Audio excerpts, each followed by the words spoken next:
कर्मण्येवाधिकारस्ते मा फलेषु कदाचन मा कर्मफलहेतुर्भुः मा ते सङ्गोत्स्वकर्मणि।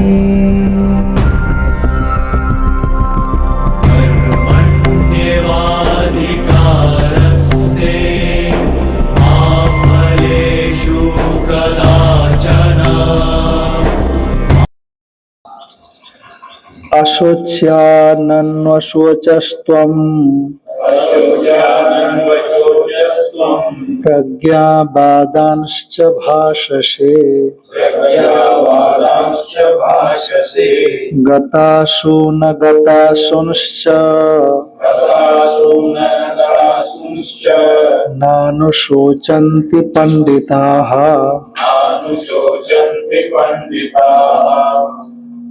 पंडित लोग, ये पंडित यहाँ पर करता है, न अनुशोचंती ये क्रिया है। पंडित लोग शोक नहीं करते, पंडित लोग शोक नहीं करते, चिंता नहीं करते। किस विषय में चिंता नहीं करते पंडित लोग? कहा जिनके प्राण निकल गए हों उनके विषय में चिंता, तो क्या चिंता करना, निकल ही गए हैं, है ना। और जिनके प्राण नहीं निकले हैं उनमें भी चिंता नहीं करते, क्योंकि जिंदे हैं, क्या चिंता करना है ना। जिनके प्राण निकल गए हैं वो चिंता करने से तो आएंगे नहीं, तो क्या चिंता करना। और जिनके प्राण नहीं निकले हैं उनकी भी चिंता करने की जरूरत नहीं, क्योंकि मरे ही नहीं वो लोग। इसलिए जो पंडित लोग है, गता सुना, गता सुन, अगता सुनश्च, गता विगता मृता,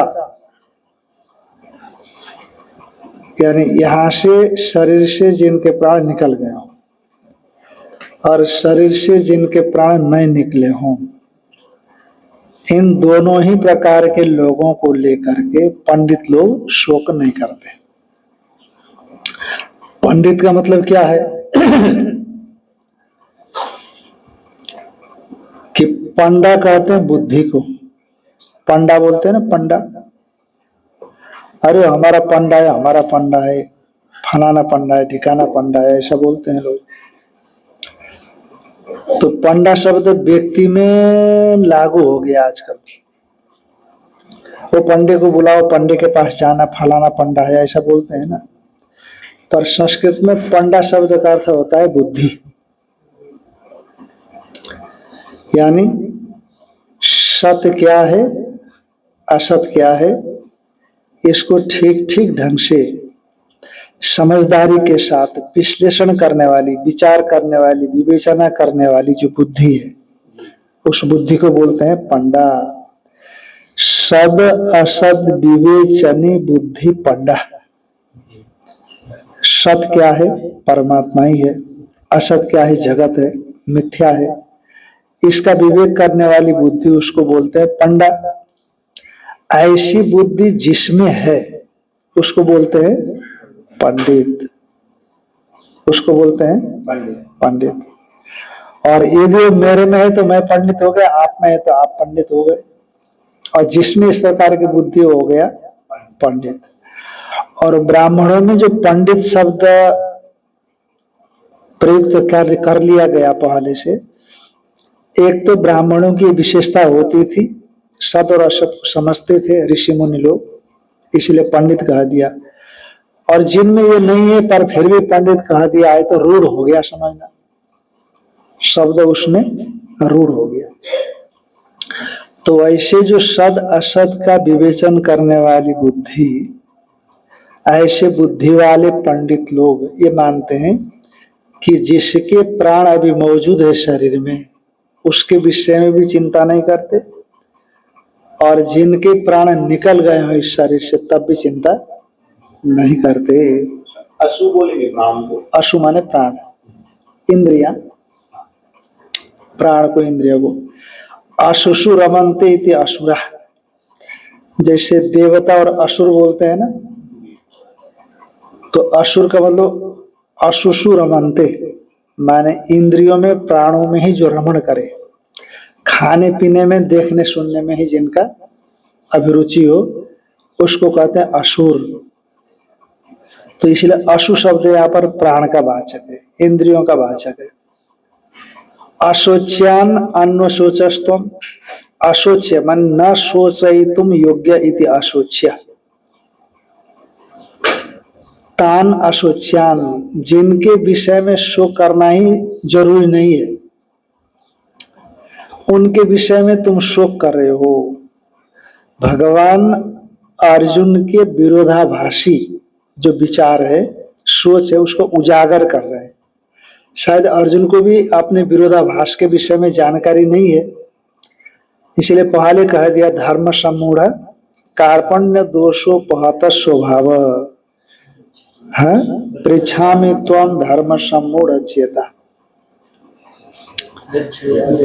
तो ऐसा अर्जुन कह रहा है भगवान से, तो इसलिए भगवान उसकी परस्पर विरोधी भावों को उजागर कर रहे हैं।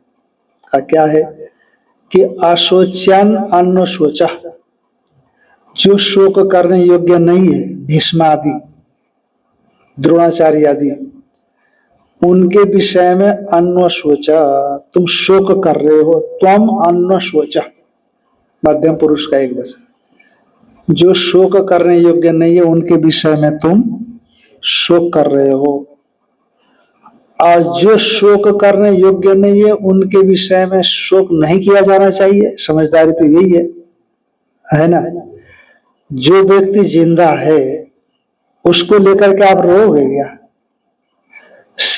जैसे कोई व्यक्ति मरे तो उसको लेकर के व्यक्ति रोता है, पर अभी जिंदा ही है वो, अब मरने की संभावना को लेकर के रोए तो समझदार नहीं माना जाएगा।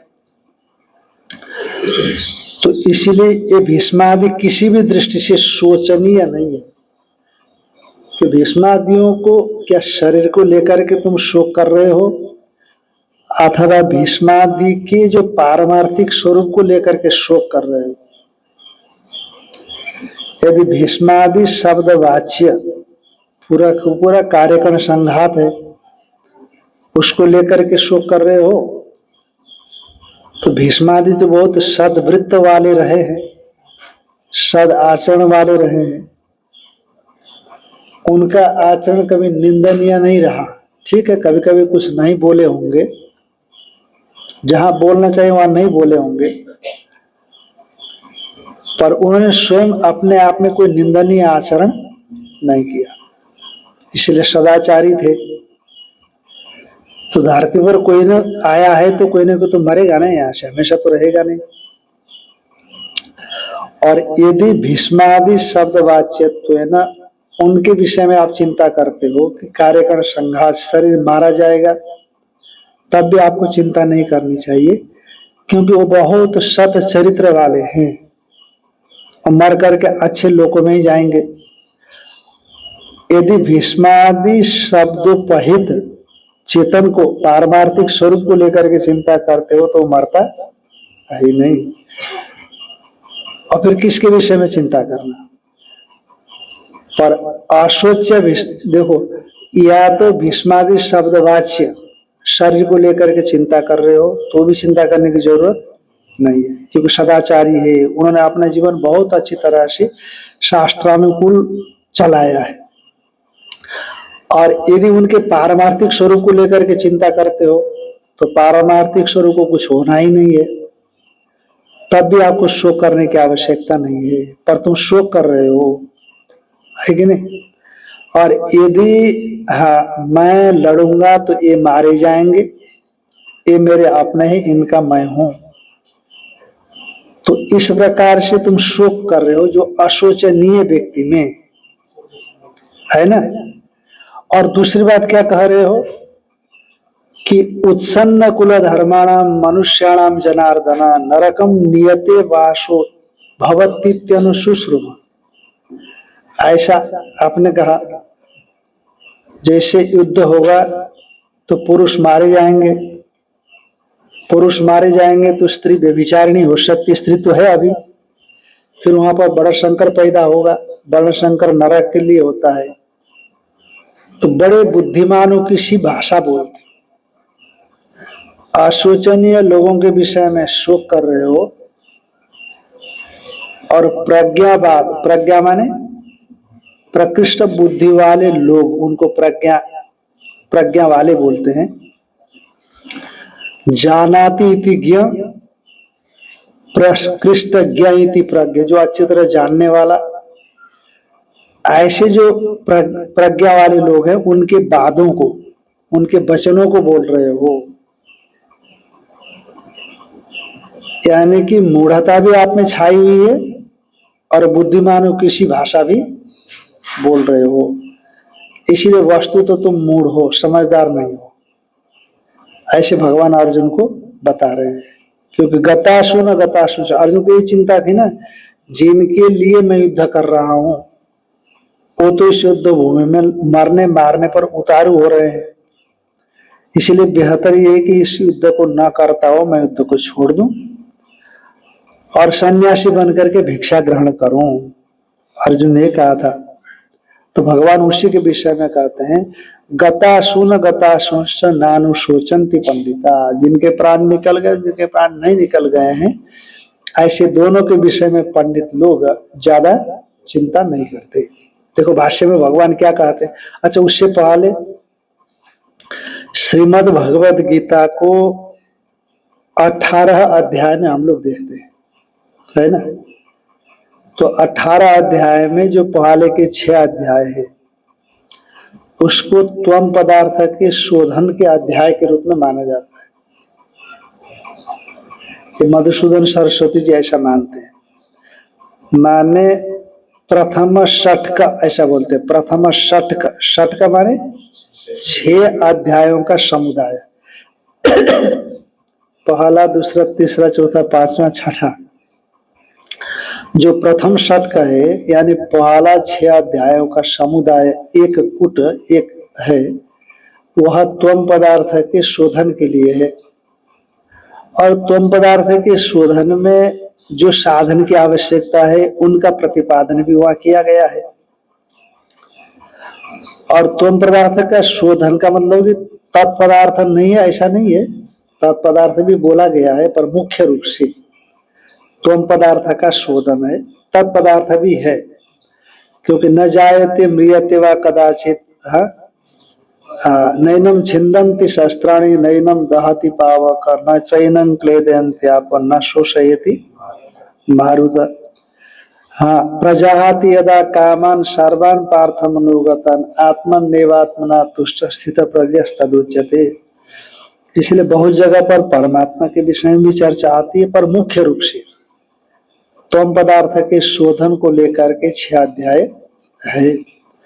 और अब 7वें से लेकर के 12 अध्याय तक, 7, 8, 9, 10, 11, 12, यह तत्पदार्थ का शोधन है। भूमिरापो नलो वायु खम मनु बुद्धिरेव च अहंकार इत्यम में भिन्ना प्रकृति अष्टधा। तो इत्यादि इत्यादि, और उनके साधन के रूप में तत्पदार्थ का शोधन। और आगे के जो 6 अध्याय है, 12 से लेकर के 18 तक, तो वह दोनों की एकता का प्रतिपादन करते हैं। जैसे तत्वमसि, तत् माने परमेश्वर, त्वम माने जीवात्मा, असी माने दोनों का अभेद से तत्वमसि महावाक्य जिसे जीव और परमात्मा का अभेद का प्रतिपादन करता है। तो उसी तरह से ये प्रथम षटक, दूसरा षटक त्वम और तत्पदार्थ के कथन पूर्वक, लास्ट वाला जो षटक है ना, तीसरा वाला, वह दोनों में अभेद का प्रतिपादन करता है। तो एक तरह से ये श्रीमद् भगवद गीता महावाक्यों से प्रतिपादित जो अर्थ है, उसी अर्थ का ही प्रतिपादन कर लेती है। इसलिए भगवान भाष्यकार ने पीछे कह दिया कि सर्व कर्म संन्यास पूर्वकात आत्मज्ञानात एवं केवलात कैवल्यम प्राप्यते। गीता का तात्पर्य है कि सर्व कर्म संन्यास पूर्वक आत्मज्ञान से ही कैवल्य की प्राप्ति हो जाती है। और तत्व पदार्थ के शोधन में भी यही होता है कि जितना भी उपाधि है उसको हटा दो और चेतन में एकता हो गया। अशी पद उसी अखंडता का प्रतिपादन करता है, ऐसा मानते हैं। तो अशोच्यन इत्यादि, न शोच्या अशोच्या, शोचयितुम योग्या इति शोच्या, जिनका शोक, जिनके विषय में शोक करना उचित है ना, उनको क्या बोलते हैं? शोच्य बोलते हैं। शोचयितुम योग्या इति शोच्या, और न शोच्या इति अशोच्या, जिनके विषय में शोक करना ठीक नहीं है, शोक करना योग्य नहीं है, उनको कहते हैं अशोच्या। कहते कौन है अशोच्या? जिनके विषय में शोक नहीं किया जाना चाहिए। का भीष्म द्रोणादय, भीष्म द्रोणादि अशोच्या है। भीष्म द्रोणादि के विषय में शोक करने की आवश्यकता नहीं। क्यों? क्योंकि सद्वृत्तत्वात्, 1 नंबर टिप्पणी दिया है, अविगर्हिताचारत्वात्। ये कैलाश आश्रम की जो पुस्तक है उसमें 1 नंबर टिप्पणी दी है, सद्वृत्तत्वात् इस पर का अविगर्हित आचारत्वात्। उनका जीवन बड़ा निर्मल रहा है। अविगर्हित का मतलब है कि गर्हित का मतलब है निंद्य, अविगर्हित माने अनिंद्य आचार वाले हैं। उनका आचार विचार कहीं पर भी निंद्य नहीं दिखाई पड़ता। आज के जमाने में हो सकता है कि दिखाई पड़े, पर उस जमाने में उनका आचार विचार में अविगर्हितता ही थी, निंदनीयता नहीं थी। तो ऐसे अशोच्या भीष्म द्रोणादि का तो सद्वृत्तत्वात् परमार्थ रूपेण च नित्यत्वात्, वो सद आचरण वाले रहे और पारमार्थिक रूप से वो नित्य भी रहे। तो उनमें अशोच्यत्व में हेतु बताया। भीष्म द्रोणादि अशोच्य क्यों है? शोक करने लायक क्यों नहीं है? एक तो देखो, एक तो कोई बड़ा पापाचारी होता है ना, तो उसके विषय में शोक किया जा सकता है, क्योंकि भाई इसका क्या बनेगा आगे। जैसे हमने बहुत जगह पर देखा है कि जिनके बच्चे जरा मंद बुद्धि होते हैं ना, जिनके बच्चे मंद बुद्धि वाले होते हैं, तो माता पिता को बड़ा भारी टेंशन होता है, क्योंकि हमारे बाद क्या होगा इनका। होना भी चाहिए, वो तो कुछ कर नहीं सकते बच्चे, अपने बुद्धि से विवेक से कुछ कर नहीं पाते हैं। तो इसलिए माता पिता जब तक हम हैं तब तो ठीक है, पर हमारे बाद इनका क्या होगा, शोक करते हैं, क्योंकि वो तो जीवन में कुछ कर नहीं पाते हैं ना। पर जो जीवन में अच्छा कर्म करके यहाँ से जाते हैं, तो आप क्या कहते हो, आप टेंशन मत लो, चिंता मत लो, क्योंकि आपके पिता आपकी माता का जीवन बड़ा निर्मल था। सचमुच किसी का जीवन इतना निर्मल होता है। हमने ओंकारेश्वर में देखा, बहुत बड़ा परिवार से एक माता वहां आती थी, बड़ा प्रेम था आश्रम के प्रति भी, ओंकारेश्वर के प्रति भी। तो परिवार के सदस्य उसको आश्रम में पहुंचा करके चले गए, सभी चले गए, कोई भी नहीं रहा। और जन्माष्टमी की रात्रि थी, और पूरा जन्माष्टमी का व्रत भी किया, पूजन भी किया, और प्रसाद लेकर के कमरे में गई, लेट गई थी, फिर उठी नहीं। महाराज जी वहीं थे, सैकड़ों महात्मा रहे होंगे। ओंकारेश्वर जो तीर्थ स्थल है, सामने नर्मदा जी है, शरीर पूरा हो गया उनका। और उनके बच्चे आए, रोने धोने लगे। मैंने कहा क्यों रोते हो? ऐसा भाग्यपूर्ण मरण किसको मिलता है? कोई न कोई पूर्व जन्म का पुण्य होगा या इस जन्म का पुण्य होगा, जिस वजह से इतना सुंदर मरण। अच्छा हुआ कि तुम कोई नहीं थे यहाँ पर, तो वो तो भगवान का भजन करके अंदर से भगवान को याद कर रही होगी, और तुम चिल्लाओगे मुझे पहचानते हो, मैं फलाना हूं ठिकाना हूं, अब वो दीप सामने आ जाती। हमारे स्वामी कृष्णानंद जी महाराज जी थे, आप भी जानते होंगे, अपने महाराज जी के साथ 40 साल रहे। तो उनका हार्ट फैल गया, क्या बोलते हैं, इनलार्ज क्या बोलते हैं, हार्ट इनलार्ज हो गया। तो ऐसा फिर ज्यादा बचना मुश्किल होता है बोलते। तो मिशन में भर्ती थे, तो बाराबंकी से बहुत से बच्चे आए दर्शन करने के लिए। तो उनको पहले सेवा करते थे सब बच्चे बाराबंकी में, तो किन्हीं को भी रहने नहीं दिया उन्होंने। नहीं, हरिद्वार में ही मत रहो बोले। हरिद्वार में रहोगे तो आओगे ना यहाँ पर मिलने के लिए, तो कोई नहीं आएगा, चला जाएगा। उनको भी लगा कि अब शरीर जाएगा। माने साधु इतना सावधान होता है कि ऐसा ना हो कि मन इधर चलाने जाए सेवा करने वालों में। तो इसीलिए ऐसे जो साधना के विषय में, परमेश्वर के विषय में, अध्यात्म के विषय में, सद्भाव सत्कर्म के विषय में जो सावधान है वो कर रहा है, उनके विषय में चिंता ही क्या करना। चिंता तो उनके विषय में करना चाहिए जो गड़बड़ है। और आपकी चिंता भीष्म द्रोणादियों को लेकर के, वहां तो चिंता करने की आवश्यकता ही नहीं है। भीष्म द्रोणादय सद्वृत्तत्वात्। अच्छा, स्वरूप को लेकर के भी चिंता करने की जरूरत नहीं है, क्योंकि परमार्थ रूपेण च नित्यत्वात्। वो परमार्थ रूप से नित्य है, और परमार्थ रूप से कोई मरने वाला तो है ही नहीं। हाँ, गीता में भगवान ने कहा क्या, नैनम छिन्दन्ति शस्त्राणि नैनम दहति पावक। हाँ, यस्य नाहं कृतो भावो बुद्धिर यस्य न लिप्यते हत्वापि शैमान् लोकान् न हन्ति न निबध्यते। जिसमें अहंकार का भाव नहीं है वो संपूर्ण जगत को खत्म भी कर देता है, न तो मारता है, न मारने के कर्मों से बंधन में आता है, उसको कोई बंधन भी नहीं होता। तो इसीलिए भीष्म द्रोणादि पारमार्थिक रूप से सत्य होने से उनके विषय में आपको शोक करने की जरूरत नहीं है। तान अशोचन अन्वशोच, माने अनुशोचितवान असी, जो शोक करने योग्य नहीं है, ऐसे भीष्म द्रोणादियों के विषय में आप शोक कर रहे हो। तो उस शोक का स्वरूप बता रहे हैं कि शोक कैसे कर रहा है अर्जुन।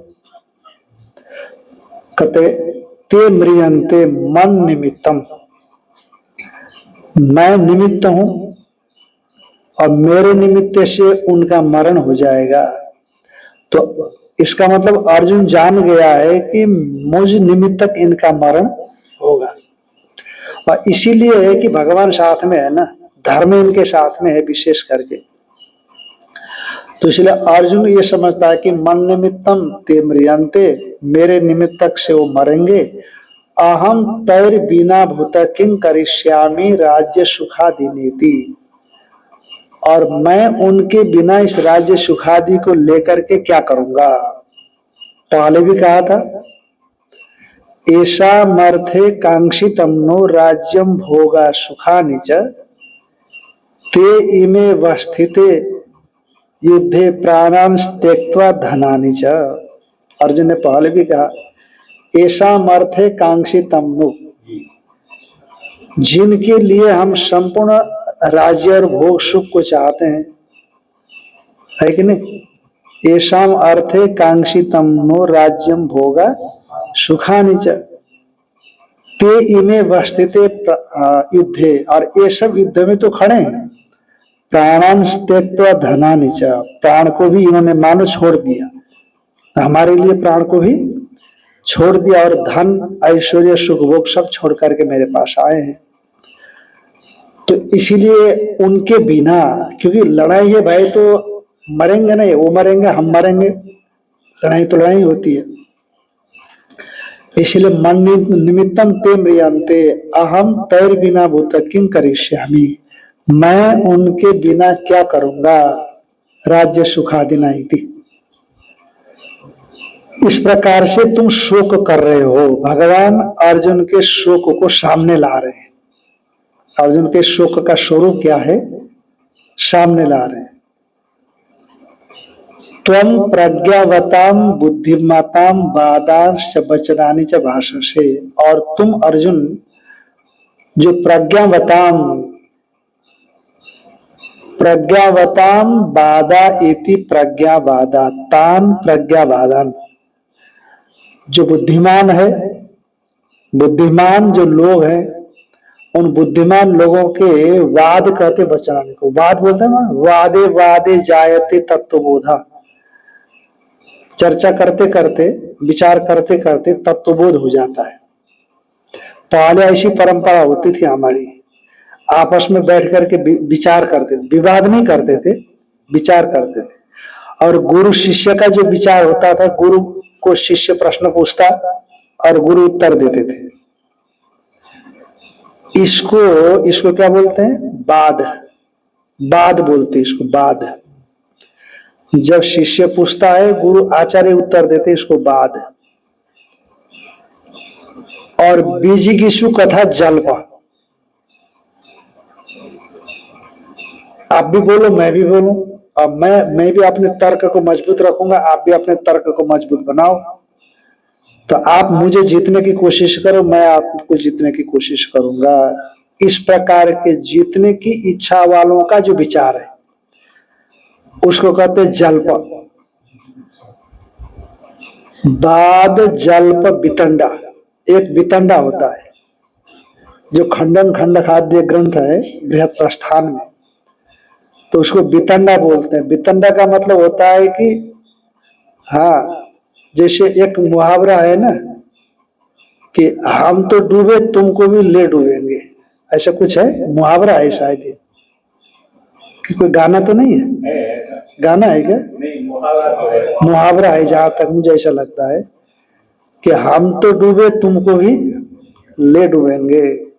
हमको अपना सैद्धांतिक पक्ष स्थापित नहीं करना,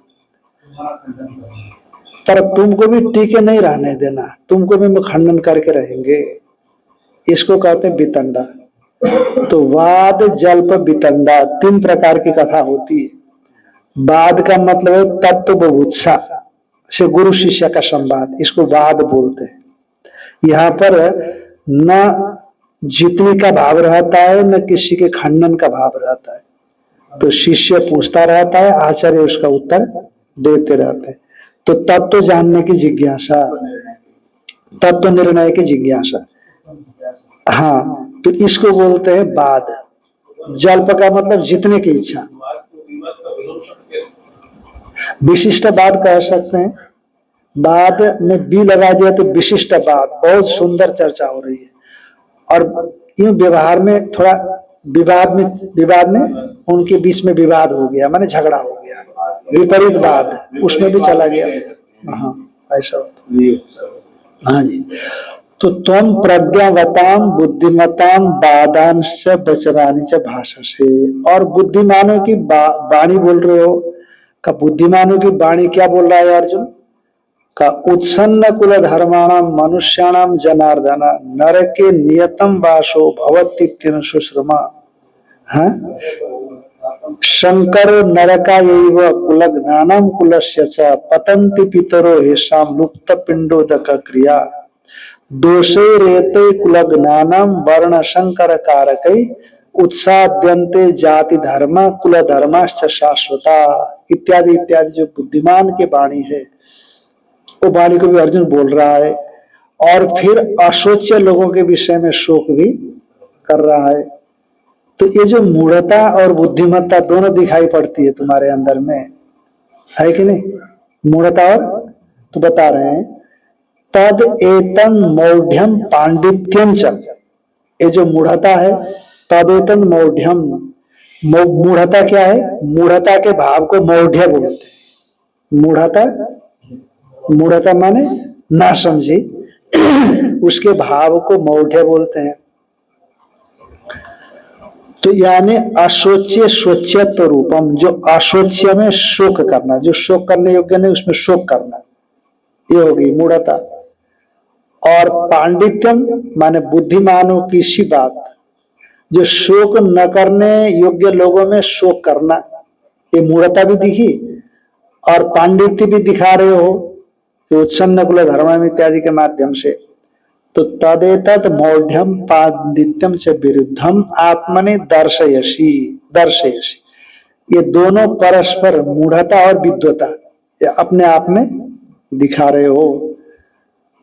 तो इसीलिए भगवान को कहा ना, भगवान थोड़ा हंसे, पीछे आया था कि नहीं? प्रहसन इव भारत। तो भगवान इसीलिए हंसे होंगे। जैसे जैसे बच्चा कभी कभी बड़ी समझदारी वाली काम भी करता है और मूढ़ता भी दिखा देता है, तो आप मुस्कुराते हो, बेटा ऐसा नहीं है, हंसते हो आप, थोड़ा सा हंसते हुए ऐसे बोलते हो। तो उसी तरह से भगवान भी मानो प्रहसन इव, और ये सब कैलकुलेशन कर दिया भगवान ने। ये मूढ़ता की बात भी कर रहा है और समझदारी की भी बात दिखा रहा है। तो इसीलिए इसको समझ में नहीं आ रहा है कि क्या सही है और क्या गलत है, इसीलिए भगवान थोड़ा सा हंस पड़े। तदेतन मौढ़्यम पांडित्यं च विरुद्धम आत्मनि दर्शयसी उन्मत्त इव इत्यभिप्राय। उन्मत्त के समान, जैसे को उन्मादी होता है जिसका मानव अपने बुद्धि में उतना कंट्रोल नहीं रह रहा है। अच्छा, कुछ लोग बहुत ज्यादा डिप्रेस होते हैं, बहुत दुखी होते हैं, तो उनकी बुद्धि में नियंत्रण नहीं होता, तो कभी सही बोलते हैं कभी उल्टा बोलने लगते हैं। मोह के प्रभाव में इतने प्रभावित हो जाते हैं, तो फिर उनका विवेक जाता रहता है, खोता है। पर थोड़ा सा मोह के प्रभाव से बाहर आते हैं, फिर विवेक पूर्ण बात कर लेते हैं, ऐसा देखा जाता है। तो इसीलिए इस प्रकार का जो मोह और पांडित्य है, अपने आप में दिखा करके मानो तुम उन्मत्त के समान हो गए हो। यस्मात, क्योंकि अर्जुन को ऐसे क्यों हो गया, कहते अर्जुन को वास्तव में स्वरूप बोध न होने से, जब तक स्वरूप बोध न हो तब तक ऐसी विरोधाभासी स्थिति भाव जीवात्मा के जीवन में दिखाई पड़ सकता है आत्मज्ञान के अभाव में। इसलिए टीकाकार कहते हैं अर्जुन से पूर्वोत्तर भ्रांति भाग्य निमित्तम आत्म अज्ञानम। इस प्रकार से पूर्वोक्त भ्रांति भागित्व जो अर्जुन में दिखाई पड़ रहा है, होने में मुख्य कारण कौन है, कहते अपने को स्वरूप को ठीक ढंग से नहीं जानना, ये है। यस्मात गतासुन माने गत प्राण माने मृतान, जिनके प्राण निकल गए हों, कि प्राण निकलने को ही तो मौत बोलते हैं, है ना। संसार में किसको मरण बोलते हैं, प्राण निकलने को। हाँ, पर प्राण को तो कुछ होता नहीं है, प्राण तो चला गया यहाँ से। प्राण अपान व्यान समान उदान है कि नहीं। ये जो 5 प्राण है, ज्ञानेन्द्रिय कर्मेंद्रियां है, वो तो यहाँ से चले गए और शरीर यहाँ पर मुर्दा बन गया। इसी को तो मरना माने स्थूल शरीर का सूक्ष्म शरीर से वियोग, यानी स्थूल शरीर से सूक्ष्म शरीर चला गया, परिचिन्न है, चला गया, बस इसी को मरण बोलते हैं। आत्मा निकल गया ऐसे भी। हाँ, वो आत्मा निकल गया इसीलिए बोलते हैं क्योंकि सूक्ष्म शरीर के निकल जाने के बाद जो आत्मा के अस्तित्व की प्रतीति हम लोगों को होती है इस शरीर में, वो नहीं हो पाएगी अब।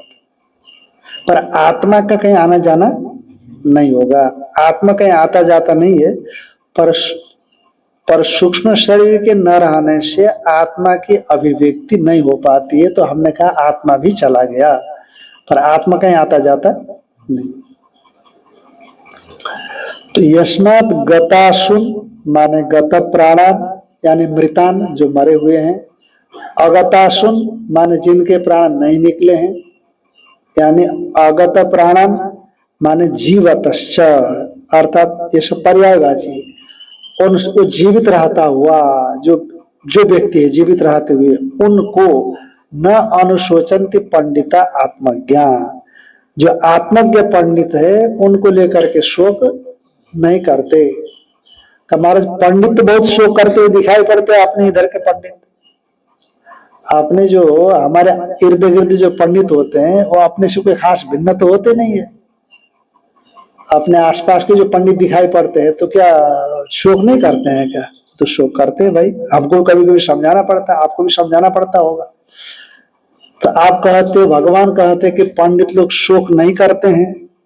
ठीक है, जिनके प्राण नहीं निकल गए हों पर डॉक्टर ने जवाब दे दिया है, बड़ा प्रेमी है ना, वो भी मर रहा है, तो कहा अब क्या होगा, अब तो मैं मर रहा हूं, होश में है, बोल भी रहा है, तो स्वयं भी दुखी है और आप भी दुखी हो रहे होगे नहीं। होते हैं।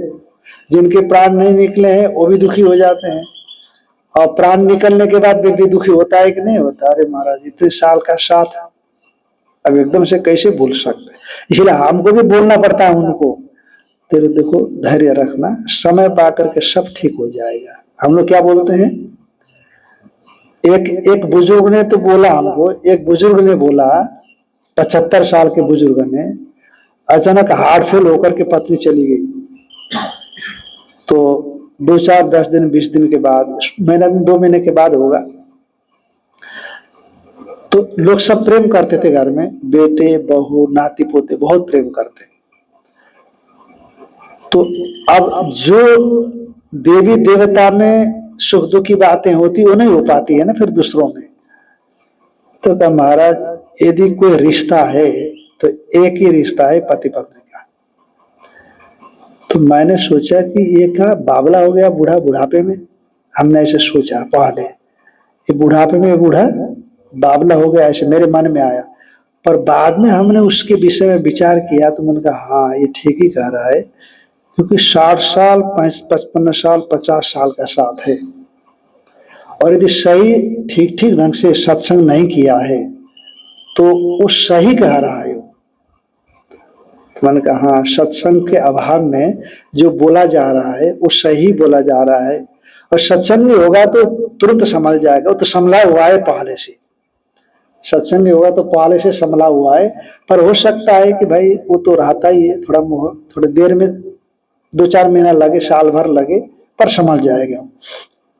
तो ये है।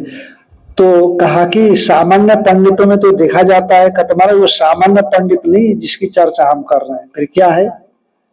का पंडिता माने आत्मज्ञान, या आत्मज्ञानी है, आत्मा अनात्मा के विषय में विवेचना करने की बुद्धि उनमें है। अर्थात पंडा माने आत्म विषय बुद्धि, आत्म विषय बुद्धि को क्या बोलते हैं? पंडा।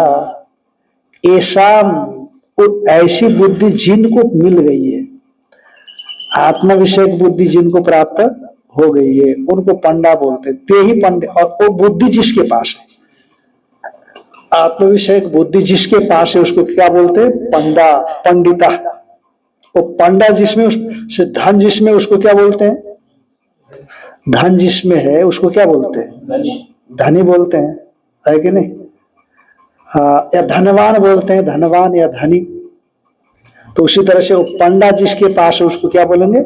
पंडिता। हाँ पंडिता मैंने पांडित्यम निर्विद्य बाल्य न तिष्ठा से, भगवान भाष्यकार बोलते हैं कि एक बृहदारण्यक उपनिषद में आया है, तस्मात् ब्राह्मणा पांडित्यम निर्विद्य बाल्य न तिष्ठा से, बाल्यम च पांडित्यम च निर्विद्याथ मुनि, मौनम च अमौनम च अथ ब्राह्मण, ऐसा बोलते कि हाँ तस्मात् ब्राह्मणा, ब्राह्मणा मतलब ब्रह्म जिज्ञासु, जाति से भी ब्राह्मण है, क्योंकि जाति से जो ब्राह्मण है वो समो दमस तपस शौचम शांति राजमेव च ज्ञान विज्ञान आस्तिक्यम ब्रह्म कर्म शुभावचन। गीता में भगवान कहते ब्राह्मण कौन है? सम जिसने अपने मन को नियंत्रण में किया, दम जिस इंद्रियों को नियंत्रण में किया, तप जो तपस्या इत्यादि किया हुआ है, क्योंकि इंद्रिय निग्रह रूप तो आ ही गया है, इसलिए चांद्रायण कृष्ण चांद्रायण तप जिसने किया है, शरीर को सुखाने वाला तप। हाँ समोदमस तपस शौचम, बाहर भीतर की पवित्रता जिसमें है। हाँ शौचम शांति क्षमाशीलता है, आर्जव में सरलता है, ज्ञान विज्ञान आस्तिक्यम, ज्ञान और विज्ञान और आस्तिक्य बुद्धि जिसमें है वो ब्रह्म कर्म है, ब्राह्मण है, वो ऐसा बताया गया। वो भी है, जाति से भी है, और जो जाति से नहीं है, जाति से तो अब्राह्मण है परंतु इन गुणों से विशिष्ट है, वो भी क्या है? ब्राह्मण है, वो ब्रह्म को जानना चाहता है। तो ऐसे जो ब्राह्मण होते हैं वो पांडित्यम निर्विद्य बाल्य न तिष्ठा से, पांडित्य का मतलब है कि श्रवण, हाँ श्रवण वेदांत विचार लक्षण श्रवण, उनको निर्विद्य माने ठीक ढंग से संपादन करके, वाल्य न माने श्रवण से ज्ञानोत्पन्न संपूर्ण अनात्म दृष्टि का तिरस्करण कर देना। अनात्म दृष्टि का क्या करना? तिरस्कार करके आत्मदृष्टि प्रधान होकर के उस बाल्य भाव से रहना।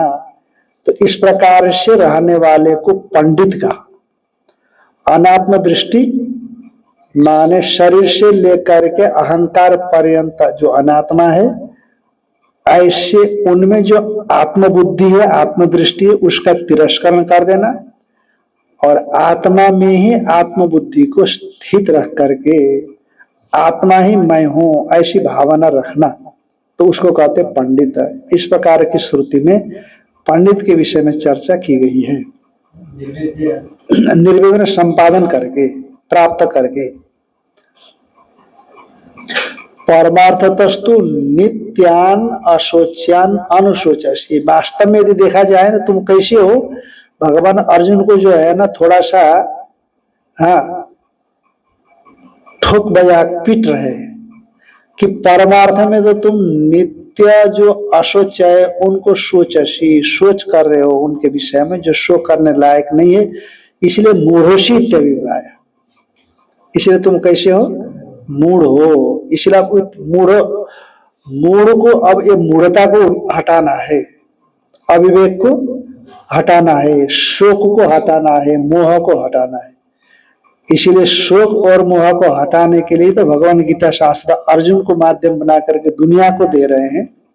शोक और मोह, मोह माने अविवेक, अविवेक माने मूढ़ता, और शोक माने मानसिक चिंता, विशेष चिंता है ना कि इनका मैं हूं और मेरे ये है और इनके द्वारा मैं मारा जाऊंगा अथवा मेरे साथ भगवान होने से मैं ही इनको मारूंगा।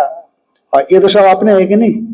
कोई जो है भाई बैठ खड़ा है, कोई तो दादा खड़े हैं, गुरुजी खड़े हैं, आचार्य द्रोणाचार्य जी खड़े हैं, हाँ दुशासन भीम क्या नाम द्रोणाचार्य इत्यादि, दुर्योधन इत्यादि मेरे भाई खड़े हैं, लक्ष्मण इत्यादि मेरे भतीजे खड़े हैं, लक्ष्मण के बेटे पोते खड़े हैं, शल्य शकुनी मामा लोग खड़े हैं। ओहो, अब मान लो अपन लोग महाभारत के युद्ध में खड़े धनुर्बाण लेकर के और सब रिश्तेदार सामने खड़े हों, दादा खड़े हों, गुरु खड़े हों, कैसे युद्ध चलाओगे, कैसे बाण चलाओगे, है कि नहीं। कठिनाई तो है ना। सही बोल रहे हैं अर्जुन। हाँ, अर्जुन को गलत कहाँ बोल रहा है, बड़ा कठिन काम है। अब जिन दादा के गोद में पूरा पूरा बचपन निकाला है, जिन द्रोणाचार्य जी ने अपने बेटे को भी जो विद्या नहीं दी होगी अर्जुन को दी है, खुश होकर के, अर्जुन के स्वभाव को देख करके। और कृपाचार्य जी थे, वो भी आचार्य थे, उन्होंने भी पढ़ाया है। तो सब सामने विरुद्ध सेना के सामने खड़े हैं धनुष्मान लेकर के, तुमको मैं मारूंगा, अब मुझे उनको चलाना है, बाण चलाना है। तो अर्जुन ने सोचा होगा भाई अधर्म उनके साथ है, क्या पता अधर्म होने से चला भी सकते हो, पर धर्म मेरे साथ है तो विवेक मेरे साथ है, तो विवेक के राहतों में अपने लोगों में बाण कैसे चलाऊं। हालांकि विवेक का मतलब अपना और पराया नहीं होता, विवेक का मतलब होता है विवेक, सच सही और गलत। जैसे कोई जज की कुर्सी में बैठा हो, उसका विवेक यही है कि बच्चे ने गलती करके कटघरे में खड़ा है तो बच्चे को दंडित करो, यही है ना। पर बालक खड़ा है कटघरे में तो कहने के मेरा बालक, ये बुद्धि आ सकती है ना। तो ये बुद्धि आ गई अर्जुन में, कटघरे में खड़ा है मतलब जजमेंट करने के लिए बैठा है, तो सामने कटघरे में तो सब अपने लोग खड़े हैं ना। तो इसीलिए भगवान कहते हैं कि तू बड़ा विवेकी नहीं है, अभी धर्म युद्ध चल रहा है बेटा, धर्म युद्ध है ये, विवेक रख। इसलिए परमार्थ में इस विषय में जो तेरी सोच है वो मूढ़ता को ही दिखाती है, यथार्थ को नहीं दिखाती। इसलिए खूब खूब मेहनत करना पड़ा भगवान को, तब जाकर के अर्जुन क्या बोलता है लास्ट में जाकर के, नष्टो मोह स्मृतिर्लब्धा त्वत्प्रसादान मयाच्युत स्थितोस्मि गत संदेह करिष्ये वचनम तब। आपका जो वचन है उसके अनुसार मैं चलता हूं, अब मेरी इच्छा नहीं चली। उपक्रम में शुरू में मैंने कहा साधि माम त्वम प्रपन्नम शिष्यस्ते हम, साधि माम त्वम प्रपन्नम, मैं आपका शिष्य हूं, मुझे अनुशासित करो, मैं शरण में हूं। अब अंतिम में जाकर के बोलता है कि हाँ आपने मेरा अनुशासन कर दिया और करिष्ये वचनम तब, जैसा आप कहते हो। अरे अपन तो उतना भी नहीं कह सकते, पूरे रामायण पढ़ लेते हैं, लास्ट में पूछते हैं कि सीता किसकी घरवाली थी, है कि नहीं। अर्जुन को तो पूरा गीता सुनाने के बाद अर्जुन ने मान लिया ना कि अब आप जैसा कहते हो मैं वैसा करता हूं। पूरे के पूरे ब्रह्मसूत्र हो गया, पूरे के पूरे उपनिषदें हो गए, कितनी बार हो गए, पर जो कहा जा रहा है वो मान रहे हैं क्या? बड़ा कठिन है। इसलिए अर्जुन को मूड कहने में तो बड़ा आसानी लग रही है, पर अपने मूर्खता को कौन देखेगा, है ना? ये बात इसलिए मूढ़ोषिति कुतस्ते अशोच्या यतो नित्या। कथम, कहते क्यों वो अशोच्य है? जो भीष्म द्रोणादि जो शोक करने लायक नहीं आप ऐसे कहते हो, क्यों?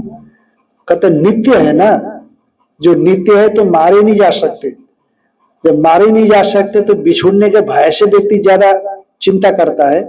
बिछुड़ना तो है नहीं, इसीलिए वो शोचनीय नहीं है। नित्यत्व ना अशोच्यत्वम, अशोच्यता में हेतु नित्यता को बता दिया, क्योंकि वो नित्य है, कभी मारे जा नहीं सकते, इसीलिए वो कैसे है? अशोच्य है, ऐसे समझना। और नित्य कैसे, धीरे धीरे बताएंगे, एकाएक नहीं बताएंगे। कुतस्ते अशोच्या ये तो नित्या, कहते कैसे है? न त्वेवाहम जातुनाशम न त्वं नेमे जनाधिपाः न चैव न भविष्यामः सर्वे वयमतः परम्।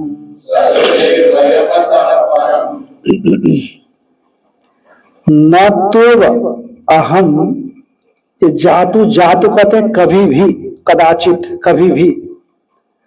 न तो एव न आशम, दो बार न शब्द आया, निषेध शब्द। हाँ, जातु माने कदाचित, ऐसा कभी नहीं होता है, कभी नहीं हुआ है कि न तो एव न आशम, मैं नहीं था ऐसा नहीं। क्या निकला? कभी ऐसा नहीं हुआ कि अहम न आशम इति नैव, मैं कभी नहीं था ऐसा नहीं। मतलब क्या निकला? मैं था।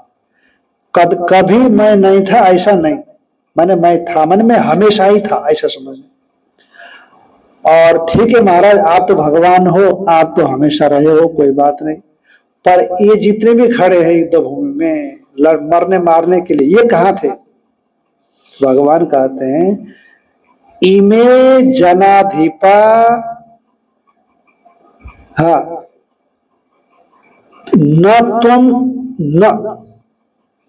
तुम भी कभी नहीं थे ऐसा नहीं, मैं कभी नहीं था ऐसा नहीं, अर्थात मैं हमेशा हमेशा था। और तुम कभी नहीं थे ऐसा नहीं, अर्थात तुम भी हमेशा थे। और ये जितने भी राजा है सामने युद्ध भूमि में, जो सेनाएं खड़ी है, ये नहीं थी ऐसी बात नहीं, ये भी हमेशा थी। तो महाराज ये तो ठीक है कि आप भी थे, मैं भी था, ये भी है, ये भी थे, पर अब तो नहीं रहेंगे ना, मरने के बाद युद्ध भूमि में अब तो नहीं रहेंगे। तो ऐसी बात नहीं है। न चैव न भविष्यामा, ऐसा नहीं कि हम आगे नहीं रहेंगे, सबको एक ही लपेटे में लपेट दिया, वहां अलग अलग बोला, एक ही साथ में। आगे जाकर के हम कोई भी नहीं रहेंगे ऐसा नहीं, अर्थात हम सभी रहेंगे, इसी को कह दिया अतः परम सर्वे वयम, इसके आगे हम सभी नहीं रहेंगे ऐसा भी नहीं, अर्थात इसके आगे माने महाभारत के युद्ध के आगे भी। अच्छा, युद्ध में तो मारे जाएंगे निश्चित रूप से। कितने बचे हैं? 5 पांडव और अश्वत्थामा शायद, इतना ही बचे क्या? कृपाचार्य, कृतवर्मा, इतना ही बचे पुरुषों में। युद्ध भूमि में तो पुरुष ही लड़ते थे उस समय, तो उसमें 5 पांडव, भगवान कृष्ण, कृतवर्मा, कृताचार्य, अश्वत्थामा। कृपाचार्य, कृतवर्मा, अश्वत्थामा नहीं, अलग है, ये दोनों अलग है। कृतवर्मा तो आचार्य नहीं थे, वो उनके 18 अक्षौणी माने नारायणी सेना के थे शायद कृतवर्मा, और कृपाचार्य जी आचार्य थे, और अश्वत्थामा तो है ही, और 5 पांडव और भगवान कृष्ण। है ना, परीक्षित को जिंदा कर दिया भगवान। परीक्षित को जिंदा कर दिया। और छोटे छोटे बच्चे तो रहे ही होंगे, जी जी। जो युद्ध भूमि में नहीं आए वो बच्चे तो थे ही, जो युद्ध भूमि में आ सकते थे वो तो खत्म हो गए, जो युद्ध भूमि में आए वो खत्म हो गए, और इतने ही बचे रहे। तो आप कहते हो कि सब के सब पीछे रहेंगे, आपको रहा कौन है? सब तो खत्म हो गए। तो न चैव न भविष्याम सर्वे वयमतः परम, ऐसा नहीं कि हम लोग आगे नहीं रहेंगे, हम सब के सब आगे भी रहेंगे। शरीर तो किसी का नहीं रहेगा, पर परमात्मा जो जीवात्मा का आत्मपन को छोड़ दो, कि जो जो जो सूक्ष्म शरीर है वो रहेगा कि नहीं रहेगा? रहेगा। वो तो ज्ञान होने तक रहेगा, ज्ञान होने से पहले वो खत्म होने वाला नहीं है। हम लोग जब 9वीं 10वीं क्लास में पढ़ते थे ना, तो हफ्ते में 15 दिन में घर से उस जगह पर रुकते थे जा करके जहाँ पढ़ते थे, मतलब कमरा वमरा लेकर के। तो इस बीच में जंगल पड़ता था, जंगल। तो जंगल में जोंक होती थी, जोंक। जोंक जानते हैं जोंक क्या होता है? जोंक माने खून चूसने वाला, एक कीड़ा होता है। हाँ, इंग्लिश में क्या बोलते हैं उसको? लीच। हाँ, तो लीच मिलता था, लीच, बहुत लीच मिलते थे। तो हम लोग उसमें नमक साथ में रखते थे, नमक।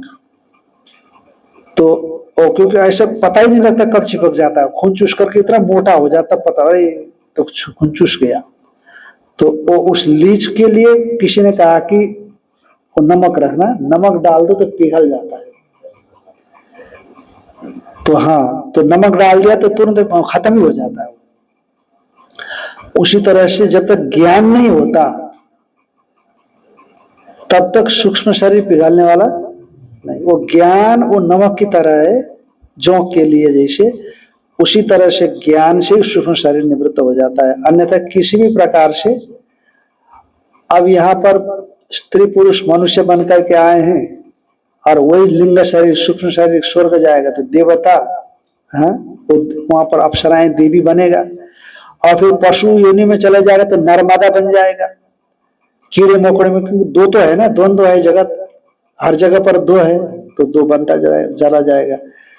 तो वही सूक्ष्म शरीर अलग अलग योनियों में जाकर के स्थूल शरीर को ग्रहण करता है। और नारकीय शरीर जो मिलता है, यातना शरीर बोलते हैं, वहां भी शरीर मिलेगा इसी सूक्ष्म को, मरता नहीं है। खोलते हुए कढ़ाई में डाल देते हैं, मरता नहीं बोलते। चाहे पीसो चाहे कूटो, मूर्छा हो जाएगा। हाँ, चाहे कूटो चाहे पीसो चाहे पकाओ चाहे डुबाओ चाहे सुखाओ, किसी भी हालत में इस सूक्ष्म शरीर में कोई फर्क नहीं आता, वो जिंदा का जिंदा ही रहता है। जैसे कहते हैं एक प्रकार के कोई वायरस होते हैं, पता नहीं कितने गर्म में भी, डिग्री में भी खत्म नहीं होते, बोलते हैं वायरस। सब्जियों में आते हैं। हाँ, सब्जियों में किसी में, वैसे एक वायरस जैसा है ये भी, ये खत्म होने वाला नहीं है। ये खत्म तभी होगा जब ज्ञान हो। इसीलिए जगत को अनादि अनंत बोला, अनंत नहीं है जगत, है ना। हाँ, जब तक ज्ञान नहीं है तब तक अनंत जगत रहेगा। कथम, तो भाष्य में थोड़ा देख लेते हैं। न त्वेव जातु कदाचित अहम न आसम, कभी मैं नहीं था, किसी समय मैं नहीं था, ऐसा नहीं, किंतु आसम एव, मैं था ही। अतीतेषु देहोत्पत्ति विनाशेषु, माने अतीत देह की उत्पत्ति विनाश में मैं था। पता नहीं कितने शरीर हमारे हुए और कितने शरीर चले गए, कोई पता नहीं। अनगिनत अनगिनत शरीर हो गए, अब गिन नहीं सकते कितने शरीर हो गए, है कि नहीं। अभी जो है ना, अभी वैवस्वत मनवंतर में 28वां कलयुग चल रहा है। कितना? 28वां। एक मनवंतर में 71 युग चतुर्युग चलते हैं, 71 चतुर्युग, सत्य त्रेता द्वापर कली, सत्य त्रेता द्वापर कली, ऐसे 71 बार जब होता है तब एक मनु का काल पूरा होता है, मनवंतर पूरा होता है। अभी वैवस्वत मनु के काल में 28वां कलयुग चल रहा है और 28वां कलयुग का 5000 साल निकल गए। कितने? 5000 साल। और हम हमें हर बार पैदा हुए, 5000 बार हम पैदा हुए, 100 साल की उम्र मिली हमको। तो कितने बार पैदा हुए? इस 28वें कली में हम पैदा हुए और मरे, हर बार हमको 100 साल की उम्र मिली। तो कितनी बार पैदा होकर के मरे? हाँ,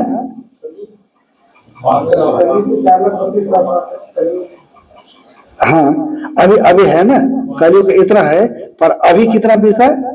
5000 साल बीता है।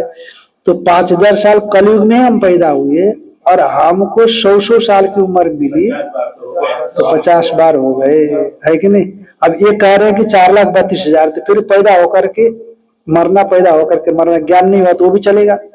ये तो 28वें कली की बात है। पर इससे पहले सत्य त्रेता द्वापर भी तो चले, वहां भी तो पैदा हुए होंगे, इससे बड़े हैं।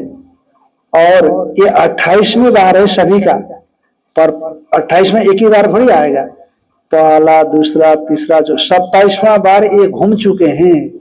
28वें बार सत्य त्रेता द्वापर घूम चुके, कल ही चल रहा है। इसी में हम 50 बार पैदा हुए और मरे। इससे पहले कितने? ये तो वैवस्वत मनु, एक मनु का काल है। 14 मनु घूमते हैं, रावण मारते हैं 14 मनु एक दिन में। तब ब्रह्मा जी का एक दिन होता है, और ब्रह्मा जी के 100 साल की उम्र होती है। ब्रह्मा जी का एक दिन में 14 मनु घूम जाते हैं। देखना, कैलकुलेशन लगाना भाई, हिसाबी लोग बैठे हो, करीब करीब है कि नहीं? 1000 चतुर्युगी हो जाते करीब करीब। तब ब्रह्मा जी का एक दिन और रात्रि उतना, और ऐसे तो ब्रह्मा जी का एक दिन हो गया है। ब्रह्मा जी का 100 दिन की उम्र है, 100 वर्ष की उम्र है ब्रह्मा जी। न मालूम कितने बार पैदा हुए, कितने बार मरे, है कि नहीं? अभी के ब्रह्मा जी जो है 52 साल की। हाँ, 52 साल की उम्र अभी की ब्रह्मा जी की। देखो, उत्तरार्ध चल रहा है ना, उत्तरार्ध चल रहा है। सुनते हैं, पर इतना तीव्र वैराग्य होना चाहिए ना मन से कि नहीं, अब तो अभी नहीं तो कभी नहीं, अभी नहीं तो कभी नहीं, ये आना चाहिए ना।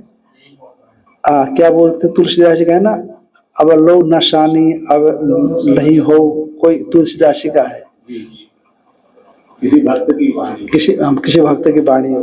तो ये चीज है कि बड़ा अनादि अनंत चल आ रहा है, अनादि अनंत। कितने बार मुलाकात हुई होगी जरूर हम लोगों की, ऐसा नहीं है। हम लोग ओंकारेश्वर में रहते हैं, आप लोग उल्लासनगर में रहते हो, है ना? भोग तो है, पर एक पक्की बात है, प्रारब्ध जुड़ा होगा ना, तभी तो इतने प्रेम से खिला रहे हैं, तो कौन खिलाता? देखो केशव जी, आप लोग सब मिलकर के सेवा करते हो, अच्छा प्रारब्ध जुड़ा हुआ हो तभी करता है व्यक्ति, नहीं तो क्यों करेगा? जरूर कहने कहीं किसी पड़ाव में मुठभेड़ हुई है, मुलाकात हुई है कि नहीं?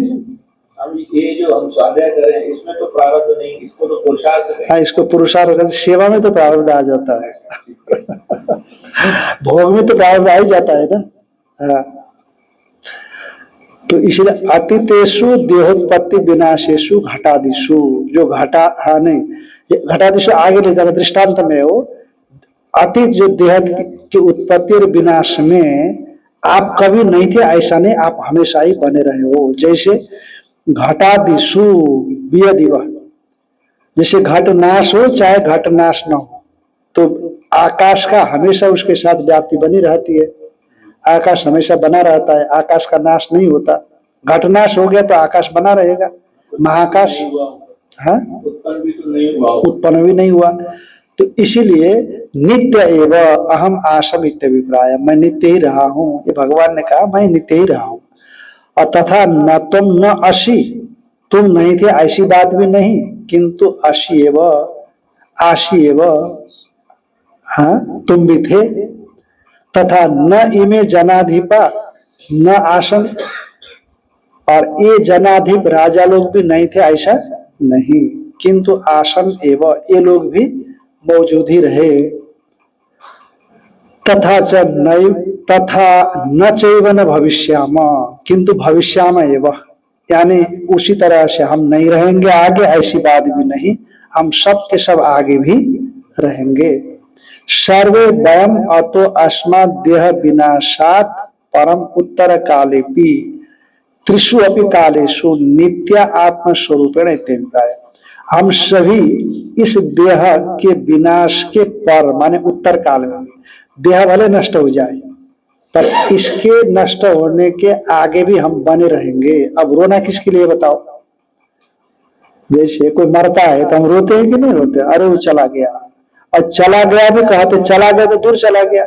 ऐसे यहाँ से तीर्थ करने के लिए चला जाता तो रोते थोड़े ही है भाई। कोई ओमकारेश्वर चला गया, कोई बद्रीनाथ जी चला गया तो कोई रोते हैं क्या? नहीं रोते हैं। आने की उम्मीद होती है।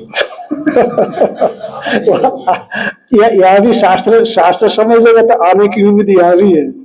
अब आप कह सकते हैं कि पहुंचाने की उम्मीद, यहाँ तो पहुंचाने की उम्मीद होती है, वहां तो पहुंचाने की उम्मीद नहीं रहती है। आप साधन करेंगे तो वहां भी पहुंचाने की उम्मीद रहेगी? नहीं रहेगी। पहुंचाने में तो एक मैंने पढ़ा था पुस्तक, एक बुच्चू मंडी करके पंजाब में है, हम पहले उधर रहते थे ओंकारेश्वर आने से पहले। तो एक निर्मली संत थे, महावतार बाबा जी करके, उनके शिष्य आनंद नाम के थे। तो वो जो है ना, वो गुरु जी अभी मतलब मैंने क्या नाम लिया था? महावतार नहीं, महावतार नहीं था, निर्मली संत, जो मैं नाम भूल गया उनका। उनके शिष्य का नाम आनंद था और गुरु जी का नाम भूल गया। नहीं, महावतार नहीं, दूसरा नाम था उनका। हरनाम सिंह बाबा जी था, हरनाम सिंह बाबा जी था। हाँ, तो हरनाम सिंह बाबा जी आनंद जी को बोलते थे, देखो आनंद जी, आपका कर्ज हमारे ऊपर है। दोनों बड़े बड़े महापुरुष थे, कुंडली जागृत थी, सहस्रार्थ कुंडली पहुंचती थी, उनका साहित्य काफी पढ़ा हमने। तो बोलते थे कि आपके प्रति कर्ज है हमारा। क्या बोलते? सच्चे पातशाह, क्या कर्ज है? हम तो आपके शिष्य हैं। यानी पहले जन्म में आप मेरे गुरु हुआ करते थे, आप मेरे को ज्ञान दिया करते थे, और इसीलिए इस जन्म में मुझे आपको भी उस स्थिति में ले जाना है। अभी आप वहां तक नहीं, अब शास्त्रीय बोध रहा होगा, कुछ योग इत्यादि सिखाए होंगे, जो भी सिखाए होंगे, अब मुझे आपको वहां तक पहुंचाना है। तो आनंद जी पूछते थे कि महाराज, आप लोकांतर की बात करते हो अंदर देख करके, हम तो मूलाधार से उठते हैं सीधे शास्त्र में जाते हैं, कहीं लोकांतर देखते ही नहीं है। तो कहते थे कि महादेव, आप जो है ना सीधा सुषुम्ना से ऊपर चले जाते हो और उस चक्र में घूमो, तब आपको सब दिखाई पड़ेगा दुनिया में क्या चल रहा है। ऐसा बोला करते थे। तो वो कहने का मतलब, पहले जन्म में हम शिष्य थे, आप गुरु थे, अब इस जन्म में हम गुरु बन गए, आप शिष्य बन गए, ऐसा कहते थे। तो इसीलिए पहचान होती है, पर वही चीज है कि साधन व्यक्ति में हो, तो इसलिए पहचान हो सकती। सर्वे वयम अतो अस्मत् देह विनाशात् परम उत्तर काले भी त्रिशोपि कालेषु, तीनों कालों में हम नित्य ही है, आत्मा स्वरूपण इत्यर्थ। उदासीन आकार वाले स्वामी नहीं, निर्मली है, निर्मली। उदासीन वाला थोड़ा अलग है। भेद कहते हैं कि हम सब आत्मस्वरूप से, हम सब, ऐसा कैसे कह दिया आपने? आत्मस्वरूप से हम सब, अरे आत्मा तो अद्वितीय है कि नहीं? हम बहुत कहां से आया? ये जो भेद गर्भ शब्द बोला कि नहीं, भेद को गर्भ में लेकर के, ऐसा कैसे बोल रहे हो? भेद देह भेद अनुवृत्या बहुवचनम न आत्म भेद अभिप्राय न, क्योंकि देह तो अनंत है, उस भेद के अभिप्राय से हम सभी आगे आत्म रूप से रहेंगे, ऐसा कहा। आत्म भेद के अभिप्राय से नहीं, क्योंकि आत्मा में कोई भेद है ही नहीं। ओम पूर्णमदः पूर्णमिदं पूर्णात् पूर्णमुदच्यते पूर्णस्य पूर्णमादाय पूर्णमेवावशिष्यते। ओम शांति शांति शांति। शंकरं शंकराचार्यं केशवं बादरायणं सूत्रभाष्यकृतौ वन्दे भगवन्तौ पुनः पुनः। ईश्वरो गुरुरात्मेति मूर्तिभेदा विभागिने व्योमवद्व्याप्तदेहाय दक्षिणामूर्तये नमः। ओम शांति शांति शांति।